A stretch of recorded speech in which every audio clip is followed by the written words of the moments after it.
Welcome back, guys. Hello there. It's a special episode for America's Independence Day.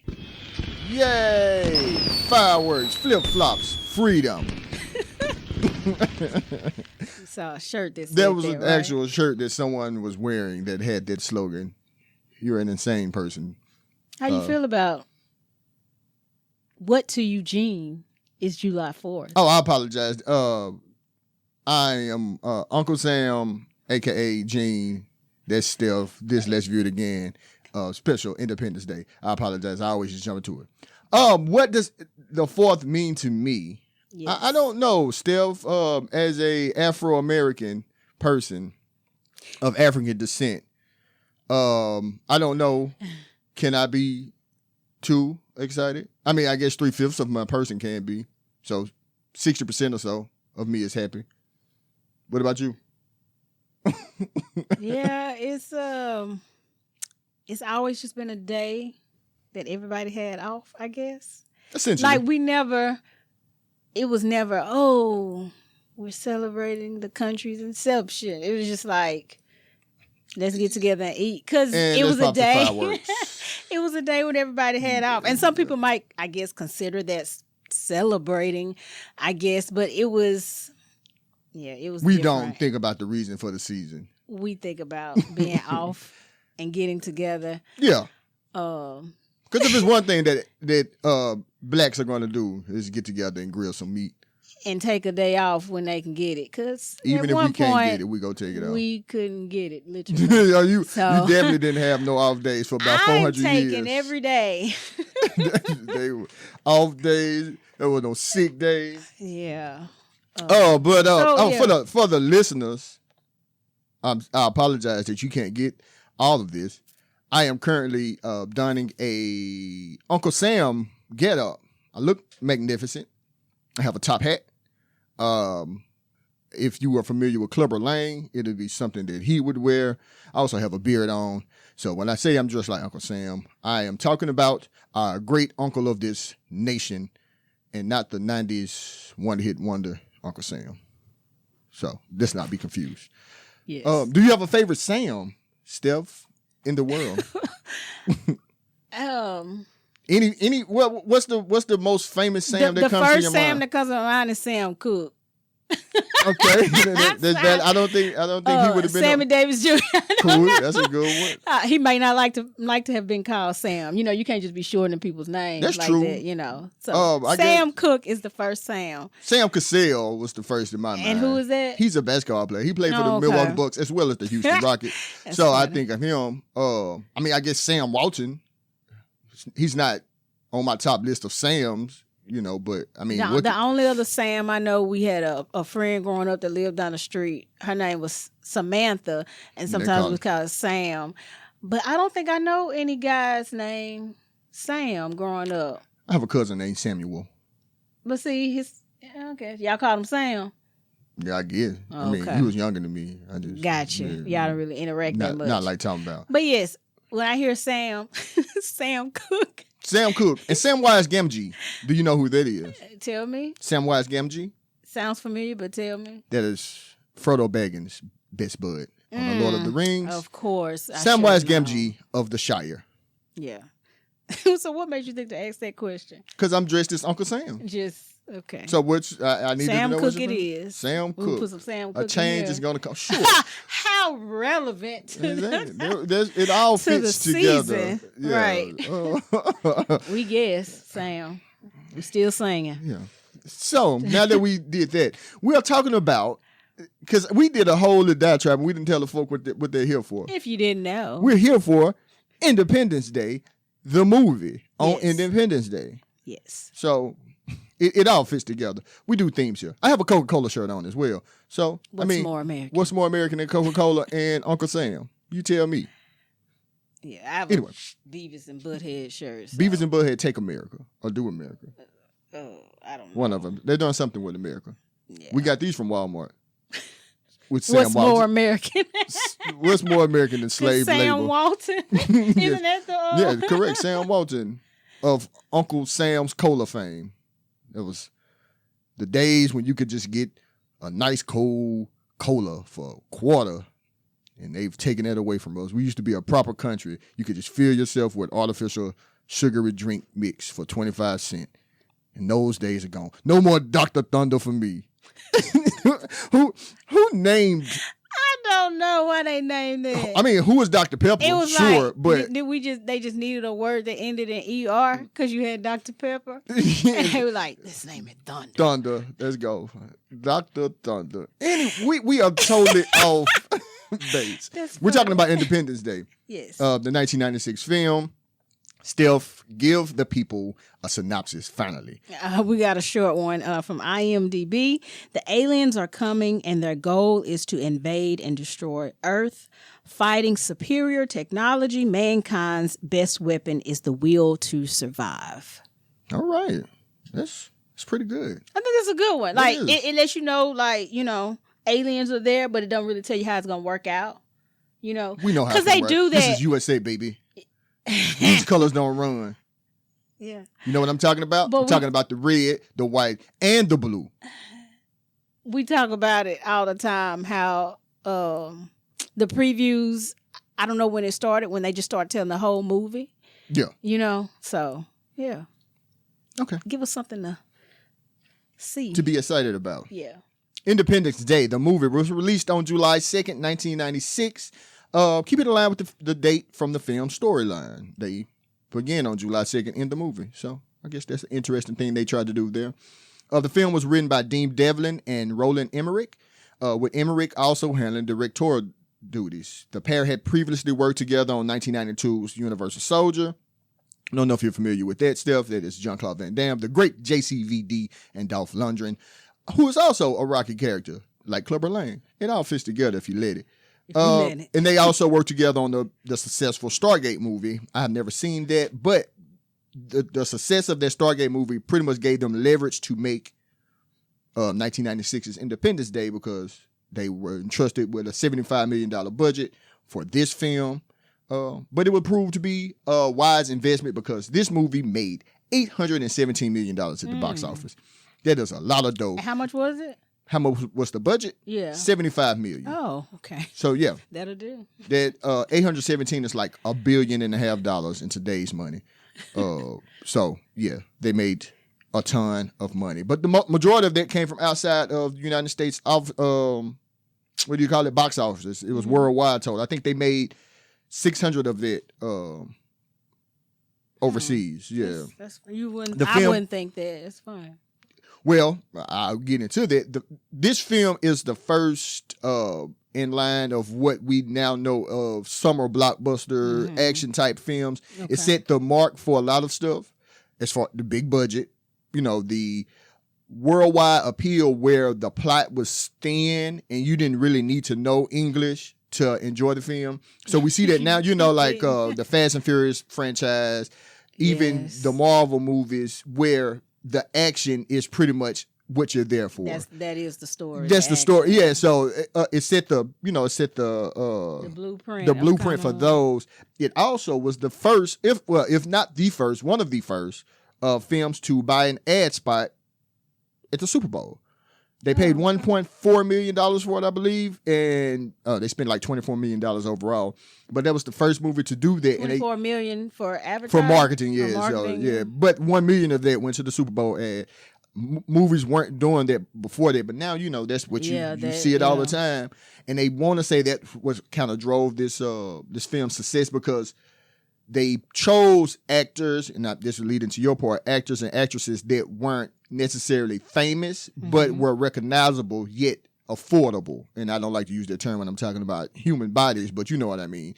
Affordable as far as they could get them on the big screen, still draw the audience, but not overpay just because of celebrity. So that leads nicely into the stars of the movie. A few stars. We have Will Smith as Captain Stephen Hiller. Of course, we all know him from The Fresh Prince of Bel-Air. What's that? Exactly, which ran through the 90s. Apparently this movie, did kind of skyrocket his career. Correct. And he did Men in Black after this. Oh, so yes. He was just Eugene loves Men in Black. That's right. And Men in Black too. Yes, Men in Black, 1997. Of course, Bad Boys. We have reviewed that. Go check that out. Do you need to put the link here? It'll go right there where you point. Oh, you have Hitch, a romantic comedy. You got Pursuit of Happiness, which, that seemed to be big. I don't know what the numbers are. Yeah, I believe so. But it was everywhere. I never saw Aladdin, so I don't know how that was. I would never see it. Of course, he now is an Oscar recipient. We had that. Oh, he did win for King Richard? Yes. Okay. I forgot about that. The other stuff kind of overshadowed. Yeah, I forget. Yeah, the incident. That was them allowing Will Smith to do his accent. I think Will Smith was like, I'm not going to do your movie unless I get to do a ridiculous accent. That's the stage of career he's in. Because, he did the concussion, Tell the Truth. Uh-huh. And then he was playing, I don't know if he was being Southern when he was trying to be King Richard. I don't know where he was going with that. But that is in Will Smith's contract. He's from, he's from Philadelphia. Oh, who? Venus Serena. Yeah, he's from. I think he was originally from Louisiana, but of course, everybody from Louisiana went to California. They moved to California. Yeah, I've never heard their father speak, but I was like, he does have a Southern draw, but he does. Just you can tell. Stop doing that, Will Smith. Leave accents alone. But we always say that when it comes to Southern accents, it's always horrible. Yeah, let me teach you. I'll show y'all the way. You see that? You see how simple that was? I'll show y'all the way. Just take something off of it. Take the foghorn leghorn off. That's really what they turn into, no matter who it is. Yeah. Go back to the story. I apologize for interrupting. Vivica A. Facts. Vivica A. Fox. She plays Jasmine, I guess it's Dubrow. They just call her Jasmine in the movie. I didn't even know her name in the movie. Yeah, it's Jasmine. We'll get into that. Okay. We'll get into that. But apparently she had some roles in role in The Young and the Restless. Of course, we know what that is. The stories, as your grandmother might say. That's right. Sit down and watch my story. We did review Set It Off. That's a cult classic. You can check that out here. You're going to make it, you keep putting that little hand right there. Yes. It's going to make it very difficult for me to stick a link right there. Check it out right there. I'm going to try. You got to try. Kill Bill, of course. She was on that one. And you might have seen her in the latest, what's her name? SZA. She had the Kill Bill song, or she has the Kill Bill song. Apparently she's in that video. I didn't know there was a video. I didn't know people still made videos. Something interesting. Yeah, they do. I don't know why, because they don't, I guess YouTube, they get the views there, but I wish people did, but that's a whole nother conversation. Yes. So yeah, that's Vivica Fox. We have Jeff Goldblum as David Levinson. Started in The Fly. That's what I know him from originally. That 90s movie, yes, The Fly, Jurassic Park. Yes. I think that's when I remember seeing him for the first time was Jurassic Park, because The Fly apparently came out in 1986, so I hadn't landed yet. So. But Jurassic Park, we were elementary. I remember his face from there. You said Thor. Yes. That was recent. Well, 2017, so not that long ago. Jurassic World Dominion, he returned for that in 22. Jeff Goldblum, he be working, man. He was on the League for a couple episodes. What's that called? The League. It's a show, a FX show that used to come on. Gotcha. We have Bill Pullman as President Thomas Whitmore. He returned, apparently. I didn't even know there was a sequel. I saw it the other day when we picked this up from the video store. Yes, we still have a video store here. And we utilize it. We utilize do. your local video store if you can find They have all the old movies. You could just do what you want. You could just go pick up movies. They don't care because they're running money through their place. We're not confirming or denying that. Yeah. But he returned for the 2006 sequel, Independence Day Resurgence. I think I read that Will Smith didn't return because they wouldn't let him do an accent because he was filming. What's the Aladdin? Well, that could have been one. But what was the superhero movie he did? Suicide Squad. Yeah, I think he was filming that and maybe another movie, but he could have skipped that. Yeah. No offense to you, Will. Pullman apparently returned to that. I'll just mention him because I just remember him. What is it? Vegas Vacation. Randy Quaid. Yeah, I didn't know his name at the time, of course, when that came out. But he's Russell. He plays that role, just the what word would you use to describe? I mean, aloof, comic relief. Yeah. Slapstick comedy guy. Yeah, he plays that guy here. I read that one of his most notable roles was Brokeback Mountain.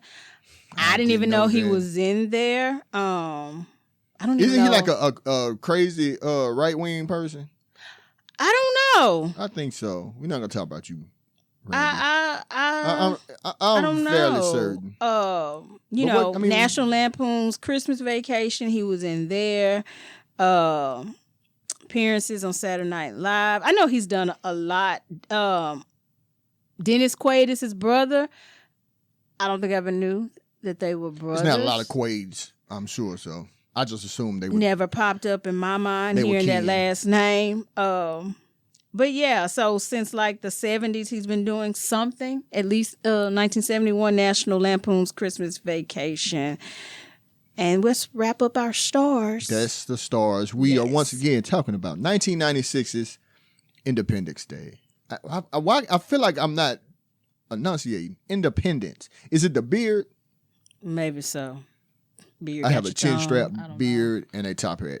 Once again, for the listeners, you are missing out. Go check us out on YouTube. I know if your job doesn't let you just watch videos, I understand. Do it later on. Don't lose your job on our account because we are not helping you financially. We can't pay you. Go ahead, Steph. Give the people a rundown of Act 1. So what? What they want. Give the people what they want. Yeah. So, like you said before, we're starting out. It's July 2nd. We see the American flag on the moon. That's how it opens up. Then we see a darkness cover the moon, which we find out is a spaceship. But the flag didn't move because these colors don't run. Yes. And then we go to the next scene. We have, I guess you would pronounce it, SETI, SETI, Search for Extraterrestrial Intelligence. This is some type of institute. I would have mispronounced every one of those words. That detects radio signals. Or any type. They're trying to see if there's extraterrestrial intelligence, but they detect some radio signals that are coming from the moon. So that's how, we're kind of introduced to something's going on. I mean, if you see the darkness covering the moon, something's going on in space. Or Pink Floyd. Who knows? And then we get to the next scene. We have the Space Command at the Pentagon. I thought it was interesting just because of the time we're in. It's kind of always in the news, but there was this scene where they were talking about I guess the president's choices and I guess the public trying to grapple with the fact that maybe he's too young or they think he might be too young. Yeah. Which is interesting because we know today Biden too old. Well, it comes up like every newscast. There's something about age. I guess we all got a little east in us somewhere. Good job, Biden. That's sure. Somebody get that man a cane or something. Some kind of walking aid. They just letting him fall down stairs. Anything not completely level, Biden is falling over. And y'all, I think that's elder abuse. Kamala, watch out for your boss. That's not her job. We're not going to put that upon her. Black girls rock. I guess. Anyway. I'm sorry. Is it on me? Yeah. After we're introduced to David, which is Jeff Goldblum's character. Him and his dad are playing chess. That's the game when they use that to show a character's very smart. So that's essentially what's going on here. He's playing his dad in chess, and he's wearing his wedding ring, they remarked, 3 years after the divorce. So that'll come back later down the line. But this... Because you're wondering, like, okay, what is this? It had nothing to do with anything. And I guess at the time. I'll go ahead. I didn't say it in my part, but along with choosing the people that they chose, they also chose to not have a single protagonist. It's, it's like ensemble cast of characters, and that kind of, we see that once again like in the Avengers movie. You have a bunch of different characters. It's not focusing on any one character, so it kind of set the tone. Not that this was the first movie that did it, but you know what I mean. You noticed it. Yeah, so this is we're meeting the first character, or the second. We met the president, now we're meeting David. They drive home the point that he's a nerd because he mentions people need to be recycling. He rides a bike into work. And I don't mean like to work. He rode it into the building like a crazy person. But that shows you his nerdiness, and he's, not aware of the things around him, but he's brilliant in some aspects. Seems very aloof, as you said. Yeah, but we don't get a idea of what he really does. It's like a news station type situation. Everybody's running around because the alien stuff. Did you mention that the aliens have started to show up? Did I miss that? What, that the spaceship is here? Yeah, you said that already? Yeah, that's why the moon was dark. The moon was dark. So everybody's panicking because something's going on. Something's going on. Everybody's shuffling about, but we don't know what he does. Then we cut straight from there to meet our other character, Mr. Russell. He's flying a crop duster. He's the local drunk. He gets out of the airplane drinking, and he falls everywhere. Pratt falls. He is the comic relief. Wasn't he like spraying like the wrong field? He sprayed the wrong field, and his kids are Native American, but they never explain what's going on there. But they do hate him. So after Russell, we go back to the president, and him and his staff are debating whether they should blow up the object or not. Very American. That's the first thing we're going to do. We're not going to even discuss what it could be. Do we need to shoot it? And they were about to come to a decision, but then a black general walked in and he said, it doesn't matter because they'll be here in 25 minutes. So figure it out. Or not. In 25. In 25 minutes. Get it together, guys. So, we see that spaceships are, they're coming, right? They enter the atmosphere. And we kind of see that there are reports from around the world, of course, of these sightings. I talk my beard off. We see, I guess you say, his aides or the defense, the people around him are stressing that we need to keep a functional government, I just thought that kind of mirrored, the time. Well, people say that we're out of, but, COVID is still around. But, the conversation isn't too far-fetched. We need to keep a functioning government. They said we have to maintain a working government. And then the president, he stresses that he doesn't want to cause panic, right? Sound familiar? Sounds very familiar. Very familiar. Like, let's not give them the whole story yet. We know it's bad, but we got 25 minutes to move all these people. It was ridiculous. Well, they ain't necessarily move at that moment, but they need to figure out what they were gonna do. The people had to move eventually. Yeah, they did. We come back to David, the aloof bike rider. Jeff Goldblum. Yes. Let's just call him by his name. Let's be serious here. Well, he's Jeff David Levinson. That's his character. But we find out that the cable company has asked him to come because there's some type of interference, and they're trying to find out what's disturbing the satellite TV transmission. Yeah. So that's why he's there. That's why he rolls in on the bike to come. And then back to Russ, I guess you say the town drunk, that flies the crop duster. We find out from his neighbors, which are, I think they're in a diner at the time, that he claims that he has been abducted by aliens before. So, maybe that's the source of his neighbors distress. Have to mention that they did something sexual to him. Yeah, they kept from their point. They asked him, and then they mentioned it again later. So I guess that was supposed to be a joke. Maybe it was funny in 1996. I don't know. I can't remember much. It was about at least 2 times they bring Ice Cream it Man came out in 1996. Master P. And he's a soldier, so. That was very random, huh? Oh, is that it? Yeah, go ahead. Oh, okay. So the darkness is descending upon the nation and the world. The world. And it's not just USA. Not just the USA, but we are going to come save the day. These colors don't run or hide. But anyway, we get a bit of a build up. Like, so everyone's kind of looking at the sky. People are crashing the bikes and cars. You know, panic is setting in. Yes. Everybody they is don't in want to happen. We also see David have some kind of aha moment about the signal. He stops. You know how they have that one moment when it's like, the signal, and he runs off, but whatever. The president says we have to address the nation because everybody's scared. Whatever.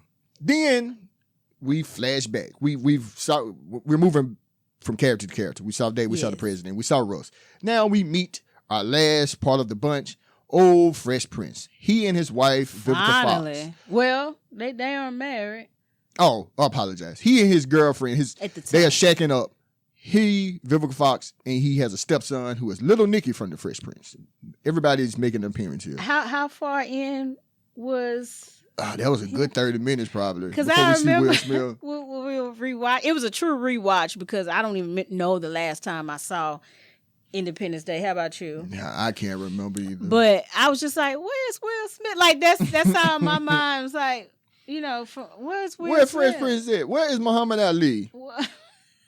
Where's Mike Lowry? I'm just trying to think of all his characters at that moment. Yeah, so about 30 minutes. Yeah, probably about 30 minutes. I didn't write it down specifically.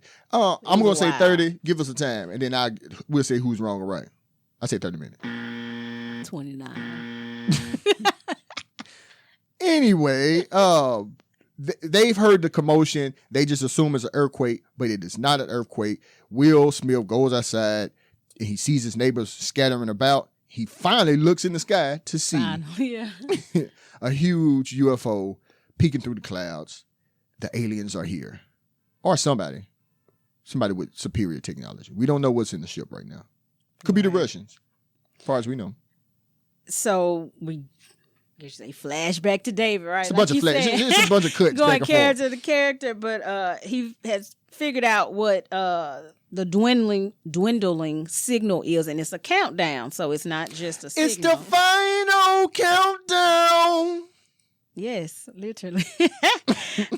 So President Whitmore, he finally reveals, to That's everyone. His name? Whitmore? I didn't know that. That yes, there are aliens on Earth. David is trying to contact his ex-wife. He's been divorced for 3 years.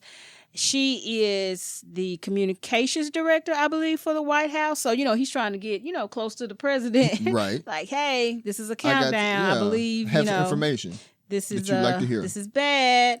So the president tells the people to leave in an orderly fashion. However, he thought that was going to happen. Steven, Will Smith's character, he gets called into work, so he was off. Yeah, They mentioned it at the beginning of the movie. It seems like a throwaway line. They're like, we don't really have a lot of people on at the ready because all the service members are off for the 4th of July. I'm like, do they really just get off for the 4th of July? Does it work like that? I'm not in the military, but I think you always kind of like on duty. Well, or they would have somebody like ready, but nonetheless, he clocks back in. Yes, he has to actually go in. He's a pilot, I believe a colonel also. He, I guess, tries to, after seeing the spaceship, he still tries to reassure Jasmine, his girlfriend, that, things are going to be okay. However, he thought, but. Well, I mean, you got to remain optimistic. I guess so. If you want to see anybody be optimistic, as long as you want keep your to head to the sky, somebody be in optimistic. The military. Yes. So we kind of see these two families at this point. You have the president, his wife. They have a little girl. Then you see Steven, Jasmine. They have a little boy. I don't know if they just meant to do that, but you kind of see these two families, I guess, kind of just trying to figure it out. How we're going to save the world, or how we're going to save. Well, literally the world, not just the country. So I don't know if they meant to do that. Of course they did. You think so? Yeah. So, David persuades his dad to leave his home because you know how older people are. They don't like to leave. And Russ's family, they prepare to leave. So, like you said, at every point we kind of get insight into what everyone's doing at this time. So at this time, everybody is preparing, to leave, basically. Yeah. So we go back to Will. What's his name?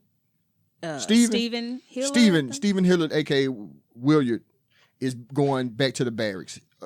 He's clocked in. He's ready to be a Marine pilot. I think they were called what was the name of that group? Like it was the Black something. I can't remember. Let me lie. Yeah, I'm not going to say something that could come off. You want to put it here? Sure. Okay.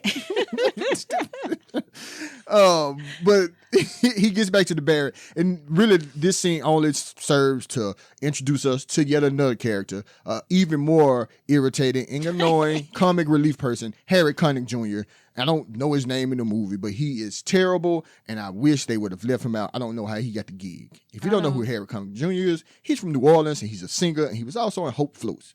He was not irritated in any of those roles. The president's daughter, she right? was, correct. Yeah. So there's a Hope Floats crossover event happening, and Harry Connick is there, and beyond being annoying, he's also being very, very sexist because he tells Williard that you will never be an astronaut if you marry a stripper. That's right.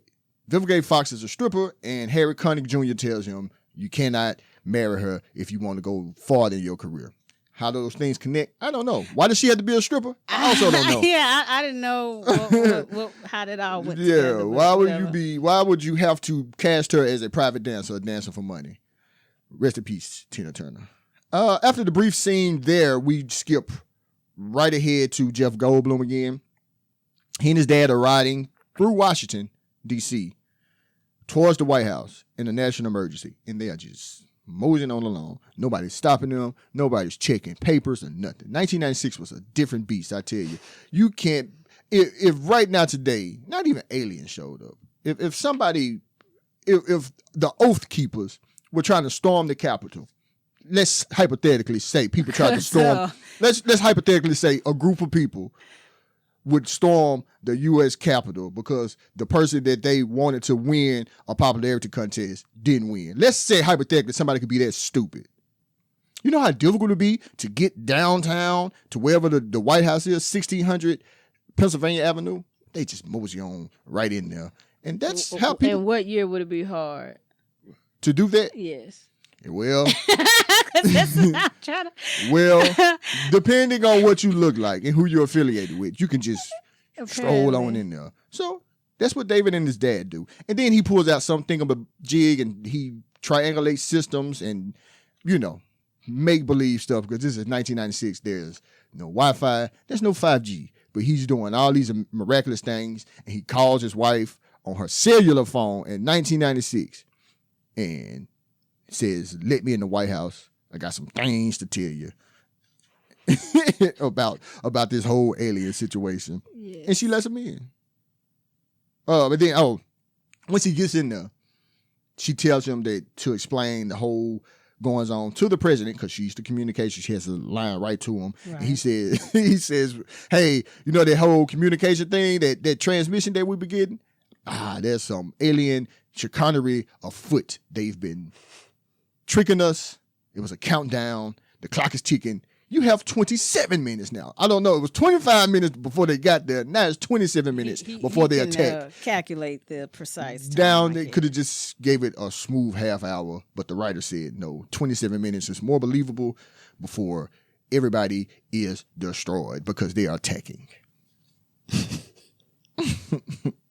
So, yes, the clock is ticking. The clock is ticking. Right? Yeah. I apologize. And so we see the spaceship opens. They're about to get busy, right? They end up striking. They're about to get busy. Yeah. They're about to get busy, y'all. They strike the helicopters because the countdown, the final countdown. And the aliens end up striking Washington. The streets are filled with people. The classic scene that all these movies have, everybody slowly gets out of their cars. everybody's wondering what's going on. Rightfully so. Yeah, you would, I would assume. We see Jasmine. Where was everybody going? It's the question. I mean, I guess you maybe getting off of work. Away from Washington. He told them to evacuate, so I guess everybody's trying to getting evacuate. away from. But where are they going? Is what I want to know. Headed to the desert, so maybe everybody was going west, like Fido. Maybe so, but it didn't make sense. It's like, where are we going? Like Robert Ory. Go ahead. So Jasmine, her son, and the family dog, they're yes. I forgot what his name was, but it's not important. Grover. It was a Grover. Mm-hmm. We'll call him Grover. And Grover, they decide to run, of course. Basically, it's like a fireball is coming down the tunnel. She grabs him. The dog makes it. Yeah. We're going to have to insert this scene.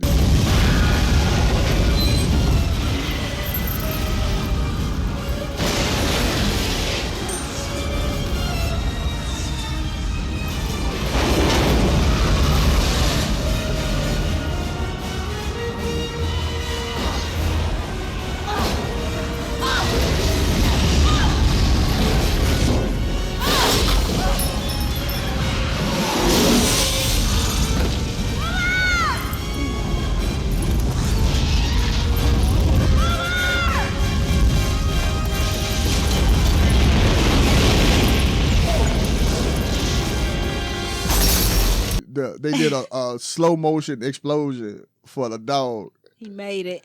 That's I still don't know how they survived. How much did that scene cost them to do their little bit of special effects? You sure you don't know how they survived? Yes, because it wasn't like the door was closed. No, the door stayed open and it burst the light bulb. It's not like the fire is just going to say, oh, okay, I passed right. Fire doesn't move at 90-degree angles. Everybody knows that. It's going to just come in, but whatever, they make it as we will see. We will see, and that's just one day. It's now July 3rd. It's July 3rd, man. I do not remember this movie being, what was it, about 2 and a half? It is 148 minutes. So that's 2 hours and 28. Correct. So 2.5. Is this when they started? This is one of the first. It's not one of the first big summer movies. Do you know? And they gave you time to eat a lot of popcorn. I did not know. So there you go. If you got 2.5 hours to spare, watch Independence Day. Why not? Just listen to us talk about it. I don't remember being that long. Me neither. Maybe time doesn't seem as long when you a kid. I don't know. You ain't got no responsibilities. So yeah, you got all the time in the world to sit and watch 2-hour-long movies. So yeah, that's just one. Y'all, that was just one day. So yes, now we're on July the 3rd. Which is today's day. We're shooting this July 3rd, so we're following along as well. There you go, guys. That's what we do here at Let's View It Again. I'm Uncle Sam. That's still. And we care about you. It's July 3rd, and we're treated to scenes of the destruction. We see all the stuff that these pesky aliens have caused. They've not only destroyed Washington. I think they did like New York, Moscow. It's been around the world. It's a worldwide attack. But they show us old Lady Liberty face down in the Hudson Bay. It hurt my soul as Uncle Sam to see that my lady just laid there, brought to ruins by these aliens. But you know what? Steph, what don't these colors do? They don't run. We coming back to get what you stole from us, aliens. Anyway, so we see all the destruction. The president is mad and sad because he was powerless. He only had 27 minutes to react, and he did a poor job. And he can't find his wife either. So beard getting in your way. You gonna eat that beard? My beard is causing interference with me speaking right now. Anyway, the president is sad because he wasn't able to stop the attack, and his wife is missing. But they show that scene and we flash again back to Vivica Fox and little Nicky, and they crawl out their little hidey hole, and they're alive. They made it, and now we go. Once again, another smash cut right over to Will and Harry Connick ready to do some alien killing. We get some good one-liners from Will, just being Will Smith. You know how it just he just throws stuff out there. He ready to go kick some butt and things of that nature. Of that nature. Harry Connick is still being very annoying, but this is the one thing that has remained true. every sidekick who's the fun guy is going to be the first to die. And I like that. I'm glad it's Harry Connick because he was very irritating and we could have done without you, Harry Connick Jr., not Senior. Rest in peace, Harry Connick Sr. I think he's passed. Anyway, they take to the air. Will's group, they take to the air and they attack the UFO. And Steph, I got to admit, this whole part looked pretty cool. This American propaganda was working on me. If I would have saw this movie when I was 18, I would have joined the Air Force or the Marines or whatever it was Will Smith did. It looked so cool. I was like, man, that's how they get the kids in. Oh, interestingly enough, the military wanted to sponsor this movie and give them uniforms and things of that sort. But they said, only if you take out the scene of you blowing up the White House. And they said, keep your stupid uniforms. We blowing up that White House, USA. Anyway, as cool as it does look, and they're fighting and flying F-18s about and bombing and shooting, none of it is working because the aliens haven't traveled millions of light years away or far advanced. Nobody has ever seen an alien movie apparently in this universe because none of that was going to work. How do you think they got here and didn't know that you had bullets? So none of this. It's not working, and death and destruction is amongst them. Will is trying to get people out while Harry Connick is still being annoying and calling him Big Daddy. I am not making that up. All right, I think we're going to have to make a run for this one here. Let's get low, let's get fast. I got you, Big Daddy. Let's get him. Come on. Move. You threw me like white on rice, Big Daddy. All right, Jimmy, they ain't got nothing for us. Let's push it. We got to go. Why are you doing this? All his friends are dying alongside of him. The aliens are blowing up every plane methodically in order, and he is still playing around. But luckily enough, he's the next to go, and they blow him to smithereens, and he's off our screen for once and for all. Thank you, aliens, you super race, getting rid of Harry Connick Jr. None of this. Will Smith he's sad about that. He yells, you know how they do it. Not Harry Connick Jr. And and now he's zipping away from the last alien fighter pilot. He's zipping through the Grand Canyon and things and doing some evasive maneuvers. And then Will Smith does what any trained pilot would do. He defeats the alien wacky racist style by letting a parachute loose and blinding the alien. The alien did not have windshield wipers to get the parachute off his windows. He's crashed into the desert. Will Smith has ejected himself.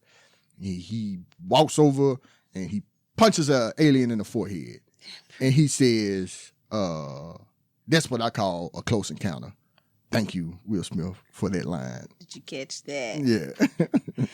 So, we're back to, conversations about the Area 51. The president didn't believe it was real. I think you said David's father might have brought it up. Brought what up? Or maybe that's in my section. But David's father brought up Area 51. Oh, yeah. And the president, he kind of, I guess, brushed him off like, what are you talking about? But they confirmed, I guess you could say, the defense people around him or staff, they confirmed that it is real. They wanted them to remove that too, the military. Wanted them to take out the Area 51 reference. And they said, no, that's an integral part of our story. So that's why they didn't get those snazzy uniforms. So Area 51 is real? Oh, I'm sure. There's a place there, but what's there, who knows? Yeah. We'll never know. So, I don't even know how they calculate my light bill, so I know that's way above my pay grade. You get a light bill, and then I got a regular fee for the lights, and then it says, this is the fee for us bringing the lights to you, and then here's a fuel fee. And it's like, I don't even know it. I didn't even know I ran out gasoline. Surprise. And then there's a hurricane restoration fee. How do I get charged for that? I didn't make the hurricane. And I don't work for energy. I'm just like, yes, they know it's going to be a hurricane. So it's like a restoration fee. Like, well, what are we paying? Answer me that, John Bell Edwards. Or whoever. I don't know who do I need to talk about. I don't that think it's situation. The governor, it is. I'm gonna blame him. Anyway. And Joe Biden is your fault that I'm paying these exorbitant energy fees. Get it together. Go ahead. I apologize still. Yes. So Jasmine, like I said, she and her son and what you say, Grover the dog. Yes, Grover the dog. And they find the first lady because she didn't make it back to Washington to, get on the plane with the president. They shot her helicopter out the sky. Yeah, so Jasmine finds her in the crash or in the rubble. Stephen, he's dragging the alien through the desert. Will Smith's character. This is the alien that he punched in the forehead, mind you. Yes, and he runs into Russ of all people and catches a ride to Area 51. I guess I want to say they bring up that, Russ is like, there's nothing there. And he's like, oh. Well, Will, what's his name? Steven? Steven. He didn't want to go to Area 51 initially. He wanted to go to the base, but the aliens had blew that up. Mm-hmm. So that's what he wanted to go back to. Was it El Toro? Which means the bull, I think. If my Spanish is good. Of course, he's worried about his people. Yeah, but everybody's dead. The aliens took care of that. Once again, they have superior weaponry. But anyway, he met Russ. I apologize. Yeah, he meets Russ. He's trying to get back, but again, he's dragging this alien through the desert. Yeah. So the president and all the people that I guess I didn't mention it. The president has himself, his wife. Not his wife. Not his wife. Himself, his daughter, the press secretary, which is David's ex-wife, David, his father. A Partridge and Petrie. It's a bunch of people on the plane. They have escaped the destruction of Washington. I didn't say that. They got out before the White House got blew up. They barely made it. So they're now they're heading to Area 51. They're on their way there, and they get there, and everybody on the plane walks right into Area 51. Now I understand maybe they don't have a lobby. Why would they need to have a lobby? I guess or a wait area. But the child. Everybody that's on the plane just walks right in and they say, hey, here's a big UFO that we recovered back in the 60s. We're working on it right now. Mind you, this seems like a sterile work field because people have masks on and everything, but nobody on the plane washes their hands, nothing. We just get in here and we talk about, look at us, we got a UFO. Ha, ha, ha. You want to see something else cool? And everybody say, sure. And then once again, everybody who was on the plane, none of these people have security clearance, nothing. One of them, she's a child. She obviously can't have an ID to get in there. She's probably not even old enough to see any of this stuff. Everybody's going to have to get executed because you shouldn't be even seeing these top secret military things like UFO. And then they take them to a place called the Freak Show. And it's a room with 3 vats of aliens. Yes. And I do mean that. There are vats with dead aliens stored in some kind of liquid that's stored in suspended animation. And he says, we recovered these bodies and we've been experimenting on them since the 60s. Isn't that cool? And everybody was like, sure. Because we didn't have to see that to believe you. We could have taken your word for it, man. So the scientist, after he shows them the nasty stuff, the president says, enough of this. We don't want to see anything else.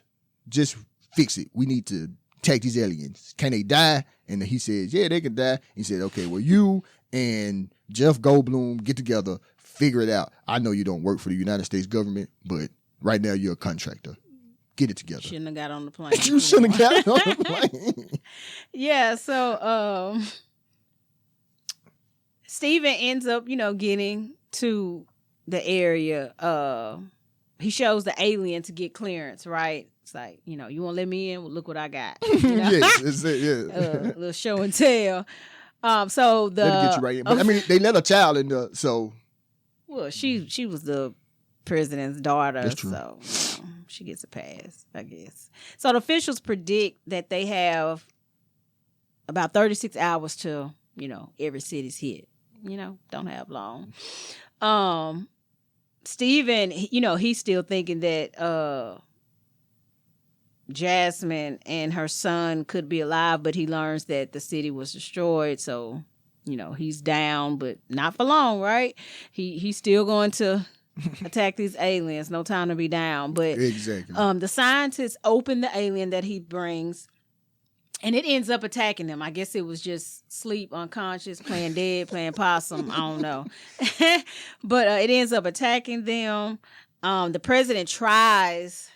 This scene, I was like, what's going on? He tries to reason with the alien. Right. And the alien I guess his tentacles are around the head scientist's neck, and it's like he's speaking through the scientist and basically tell him, we want you dead. Ain't no reasoning, right? Ain't no talking your way out of this one, sir.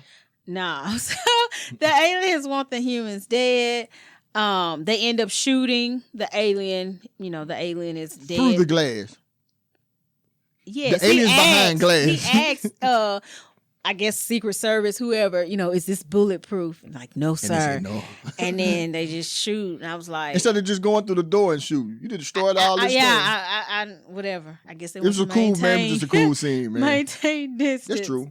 But the alien is dead this time. But before the alien died, I didn't mention he released, I guess it's some kind of frequency, the sound. Oh, I didn't. And it brought like. Well, we see the president kind of fall to his knees. I don't recall what the other people were doing. But after the aliens killed, I guess he was transferring their plan to him. Exactly. And he says that he saw the aliens' plan, which is basically extinction. So he gets, I guess, a glimpse, like kind of like Fifth Element or something. Essentially, just like into Fifth what's Element. going to happen. And in true fashion, he decides that they're just going to have to nuke them. I think he says nuke them. So. USA, baby. Yes. Even when we win, we'll drop a nuke. It don't matter. That's how we do it.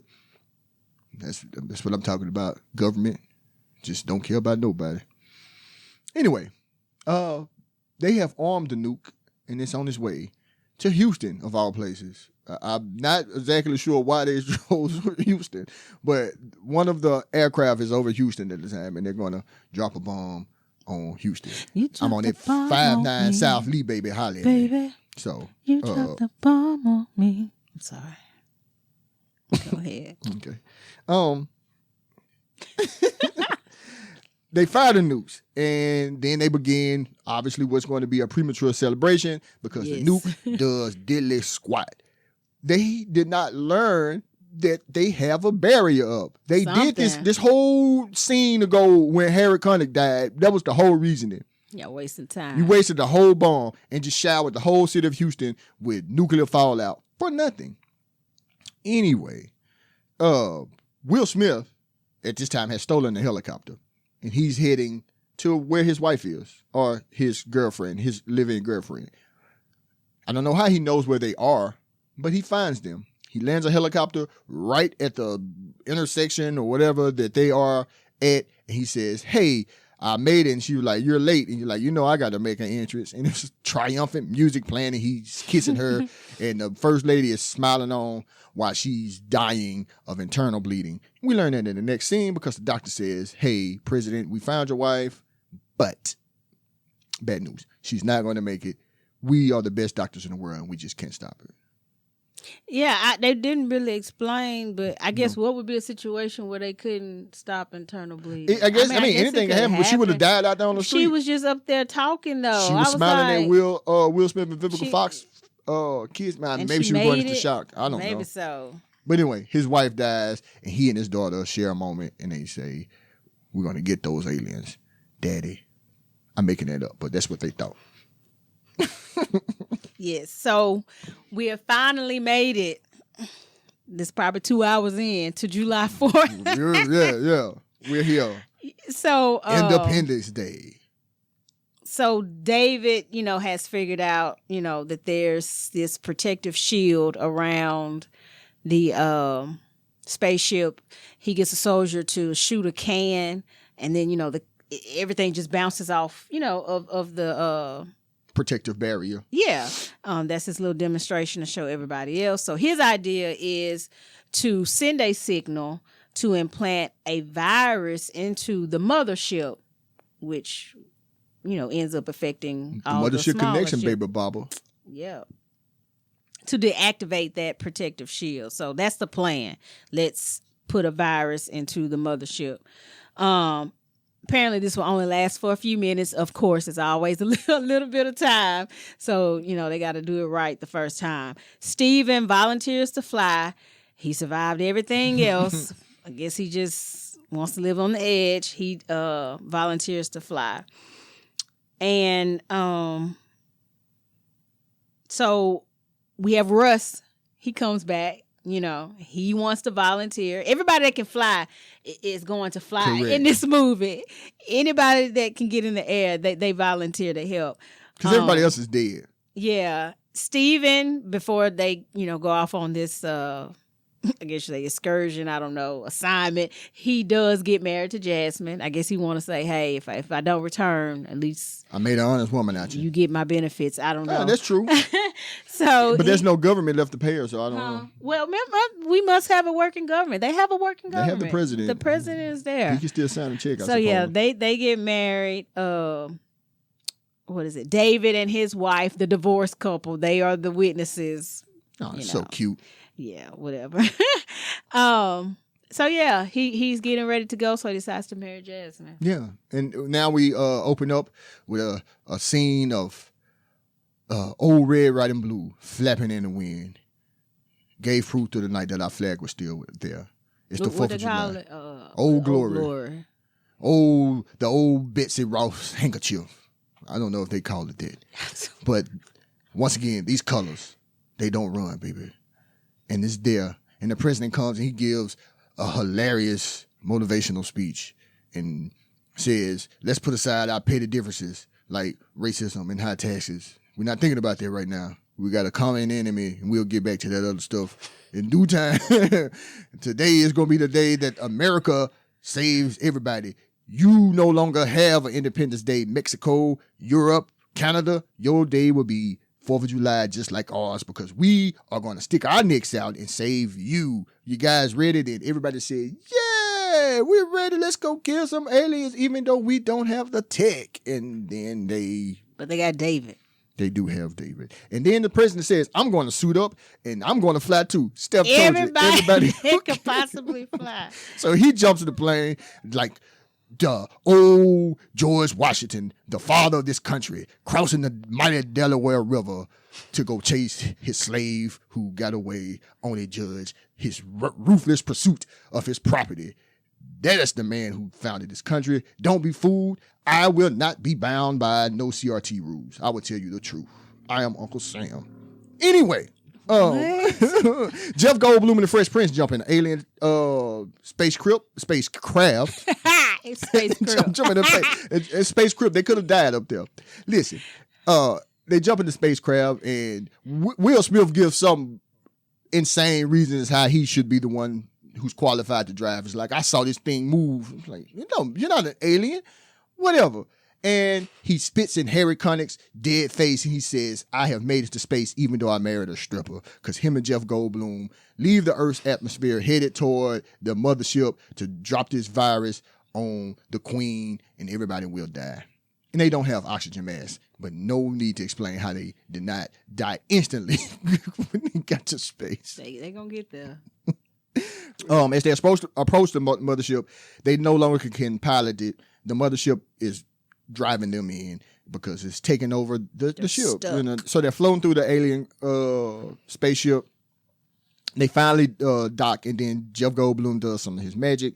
He starts to upload the virus on his Apple #1 computer. It's a brilliant bit of marketing because they keep showing the Apple logo. That's probably how Apple made all this money off Independence Day. So who knows? But if you didn't know what he was doing, his progress bar says uploading virus. I'm like, who programmed that into there? Why would it say that? So he uploads the virus. If you don't know, now you know. And it starts to scramble the defenses. And everybody says, attack, attack, attack. Let's go get these aliens. They don't know what hit them. We have brought death to their door. And it still doesn't work. They try to shoot a nuke, and it bounces right off the same barrier. And everybody's about to give up. And then the president says, no, give me a chance. I'm the president. My bombs are stronger. And he shoots one, and it makes it through. But it doesn't bring down a ship like he wants. But it does show that their defenses are weak.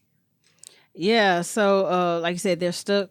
They're still stuck in the mothership. Stephen and David, and meanwhile, all the bases are being attacked. They are doing what they came to do, right? So Russ shows up with a missile, but there's a launch failure, right? Still doesn't work. And so he makes the final decision to ride into the spaceship and it explodes. Russ gives his life for all of mankind. I know. And when he does that, when he decides to, sacrifice himself, he looks at a picture of his kids and he says, "Tell my kids I love them." But it doesn't matter because his kids can hear him, because once again, they have a child in the control room of a mission. And the boy runs in and is like, "No, Dad, don't kill yourself. We really want you more than the earth needs you right now." All the rules are gone. I guess so. But anyway, go ahead. I mean, that's pretty much it. Oh, he blows up the ship. We get fireworks, of course. Well, 4th of July is what? The rocket's red glare? No. Independence Day. 4th of July. Fireworks. Fireworks, flip-flops, and freedom, baby. So, yeah, you get out, you get out that. No flip-flops, but you can have freedom. No flip-flops, but freedom and fireworks at the America end. made those aliens rue the day that they came and tried to blow up our White House. Not on my duty, says Well, they Bill blew it Pullman. up. Okay, well, you won't blow nothing else up. So Yes. that's Independence Day, people. That's the 2.5 hour long. We've been talking to you for an hour. Independence Day. I did not remember that movie was that long. Me neither. I think, well, I always kind of doze off, you say. So, but I came back. She will. But you went to sleep on this one on the rewatch. But I bounced back. Back. I bounced back, Yeah, man. So that's Independence Day. It's not a lot to it. Action movie. It's like you half say, comedy, half action. very, Everything held up for me. mindless. What about you? I mean, I wouldn't watch it again. I'm not. I don't need to. I I don't need to. I don't see have it 2 again. hours in me. I think the length kind of kills it. I think the only thing that I didn't remember, like I said, was how long it took Will Smith to actually appear in the movie. I don't know why. And I guess we're thinking of Will Smith, the large action star. You would have, let's see him earlier, but he was still making his name at this time. So I guess I get it. Bill Pullman was probably a bigger draw than Will Smith in 1996. That's the president. Yeah. Yeah, he probably, I guess, I'm pretty Jeff sure. Goldblum probably was a bigger pull because he had just came off Jurassic Park. So, but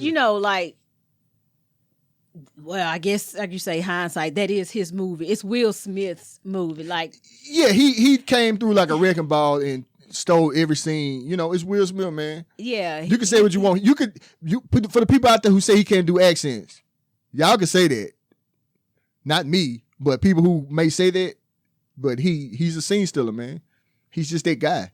Yeah, he does it. But that's the only thing I don't remember. All the other stuff, I don't think it was anything else that I didn't quite remember. I don't know if I remember that Jasmine was a stripper. I do not remember that part. It just kind of comes and goes. It's kind of a throwaway. It's all Harry Connick brought it up. They show her on the stage, and then we never mention it again. Yeah, that being the factor, or them presenting it as being a barrier to him advancing to NASA. He wanted to work for NASA. I was just like, what did this conflict what was the point of this conflict? Do you have to check a box on your application? I just don't see why. I mean, she could have just been his girlfriend. I don't know why she had to be a girlfriend. That's a single mom stripper. I don't know. It's just, I don't know. It's very weird, Roland Emmerich. I want to say that I read that they wrote this in a very short amount of time. Yeah. It kind of just started as I don't even know if it was weeks. Offhand comment of what if aliens came and they had 15-foot flying saucer to do that sounds like a movie. And they went to it. And I feel like I'm not surprised. When I read that, I was like, okay. I wasn't surprised that they didn't take that long to write it. It's an action movie, right. That's what I'm about to say. It serves its purpose. I think it's a popcorn flick. I saw it, when I was a child in 1996 or whatever.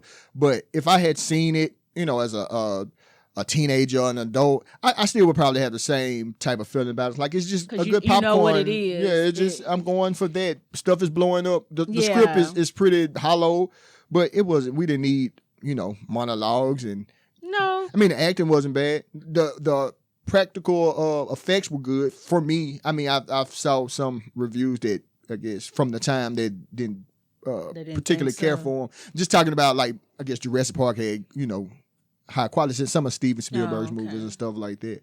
But I mean, most of the stuff looked good to me. The explosions look cool. I tell you what, the sound design was good. I could hear what people were saying.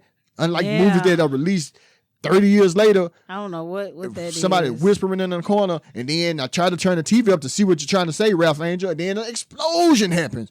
And now everybody in the house is awake and mad because they really should fix it. I don't know if it's like, did it start with like one director or studio, and then everybody was like, oh, let's do what they're doing, but y'all need to stop doing it because we can't hear. Yes, Michael Bay, stop it. We can't hear what your characters are saying. It's like there's, even when they're not supposed to be whispering, everything is a like whisper. Everything is a whisper. But the explosions are on 10 at all times. It's ridiculous. Stop Maybe doing that. we just old and complaining about it. I don't think so, because I think I've seen other people say it. You know, you're like, you know, do you surround yourself with the echo chamber? Put yourself in an echo chamber. But even on TV, it's like, what? Why are they so low? I don't understand what it is. I don't know if it's the mics. I don't know. Yeah. Stop. That sounded so sincere. Anyway, that was Independence Day. It's a great rewatch for me, just for nostalgia's sake. And also it's Independence Day. I got to don costume, things that I love to do. Watch movies and wear costumes. So, listeners, I apologize. Maybe we'll do something special for you guys because you didn't get to enjoy all of this wonderfulness in front of you. Check us out on YouTube. Yeah, look at YouTube. I think just view it again on there. I'm not really even sure how the internet works. We have a season coming. Just stay tuned. Next week will probably be a short, so we get everything together. We want to bring you guys the best possible product that we have. It's quality, and it's quality time we love spending with you guys. I'm Uncle Sam. I'm Steph. And this was Let's View It Again. 1996 is Independence Day. Everybody be good. Till next time.